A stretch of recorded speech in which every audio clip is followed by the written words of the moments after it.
Okay, so after we have the ceiling line and we have the floor line and whatever in between them, I'm going to start drawing it.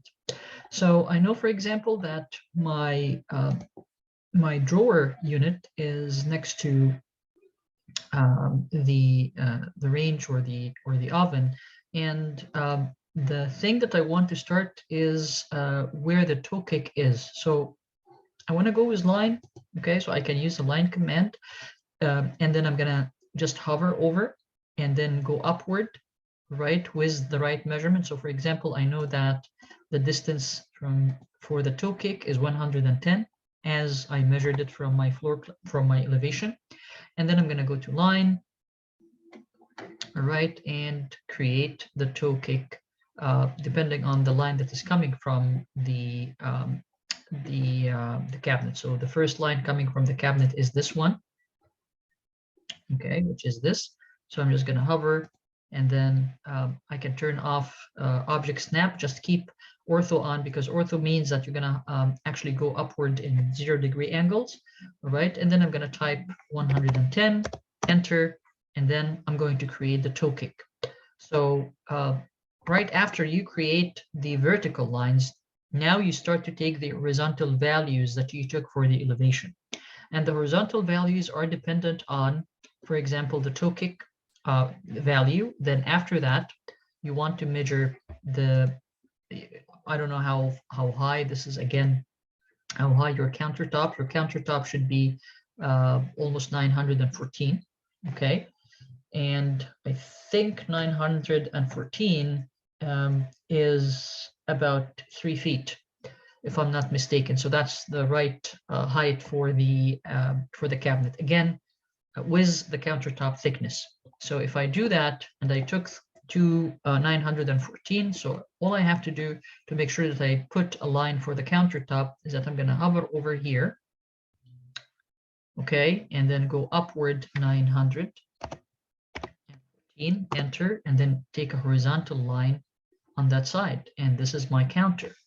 So and then after I have the counter, now I need the thickness of the counter, and this is how you're going to be thinking. I'm going to click downward, and this is about 38. My kitchen counter thickness with 38 millimeters. So I can actually offset this line here, and this is going to be the distance specifying the offset distance. I'm going to type 38, enter, and then I'm going to take this line and then offset it to that side, because this is 38 millimeters.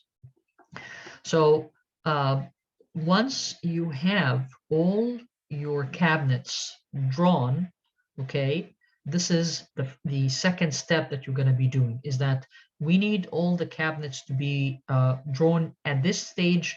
We're not requiring you to do any embellishments in the cabinets. For example, there are cabinets that look something like this, right? So if your cabinets, I'm just gonna go and offset those.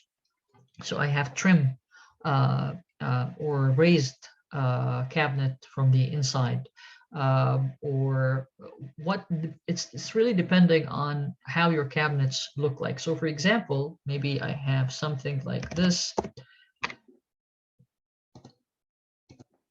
Okay, so if that's how your cabinet door looks like, go ahead and create it like this.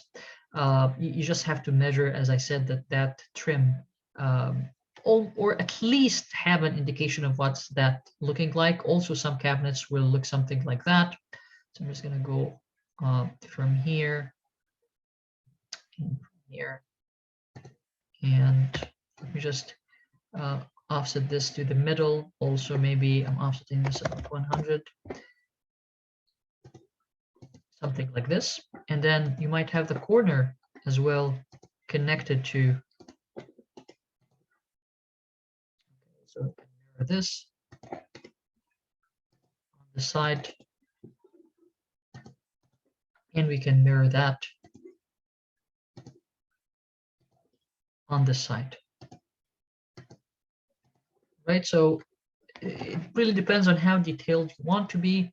We might also want to include, I mean, I didn't include the handles here, but I can definitely include them, the handles or the knobs. So for example, if I have a knob and this is and the knob is living on that side, so you just need to see where the height is. I'm just going to turn off OSNAP for a second, and maybe the knob is here.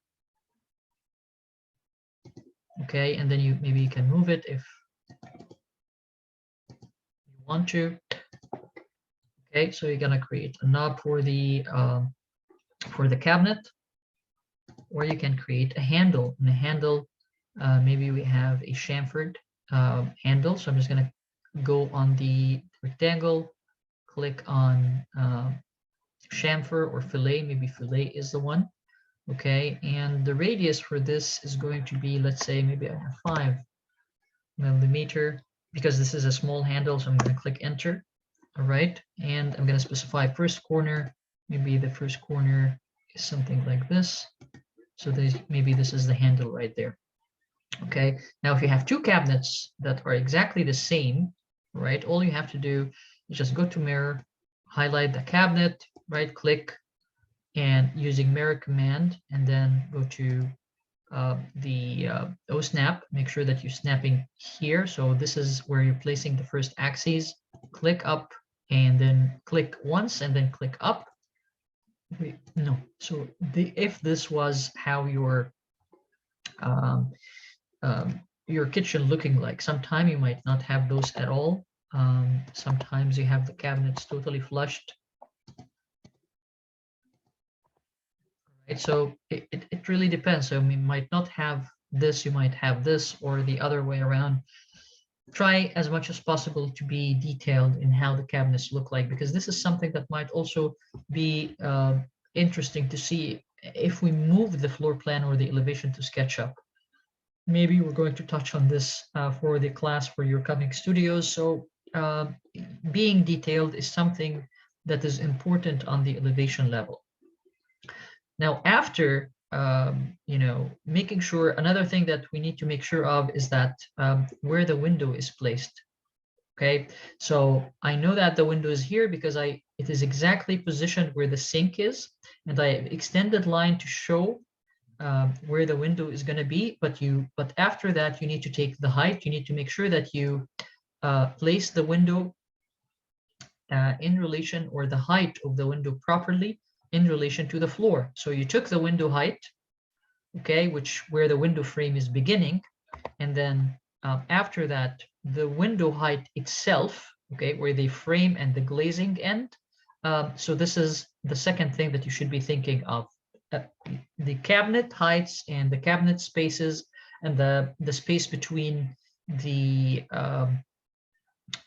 kitchen countertop and where the kitchen cabinet or the upper cabinet or the wall cabinets are starting. So this is how we're going to talk later about how to create the stove. But initially, in all elevations, you should be starting to create the base cabinet, the upper cabinets, okay, and any drawer unit. Now, the drawer unit, I just want to explain how I did the drawer unit, because I have 1, 2, 3, 4, 6, 1, 2, 3, 4, 6, 7 drawer. 6 drawers, because this is the toe kick. So how did I use that? I used the divide command. So whenever that you need, as I said, to have a series of exact number of drawers, you can just click here. For maybe this is a rectangle. This is the height that you have for your drawer unit, which almost close as this. And then I'm going to explode, make sure that if you have that, you have an exploded line, because you're not going to get the divide marks, except if you use the explode command. So I'm just going to use the explode command to explode this and enter. And now, if I want to divide this into equal drawer units, I'm just going to click on draw, and then I'm going to go to divide and select the object that I want to divide, which is this, and enter the number of segments. So the number of segment I want, actually, you can see I want 6 segments, and enter. And then after that, we need to highlight the node part. Okay, and then I'm going to go to line and then hover over and start even clicking once on a line and then go to copy, uncopy those, enter, and then keep copying those like this. Okay, so that's how I did my drawers. Again, you need to know, you need to place the knob. Maybe I'm going to click on circle here, go to the midpoint here. All right. And somewhere in here, I'm just going to place the knob like this. Specify a distance for the offset. So I'm just going to offset this, and I'm going to use offset distance maybe of 10 millimeters, enter. And then I'm going to offset this inside like that. So that's the knob. If that's not how it looks like or what you have, just delete it. And then again, create the chamfered or the fillet. I'm going to use also 5. And specify the radius. Or specify the next corner. So I need something like this, sorry. Okay, and then I can move it into position.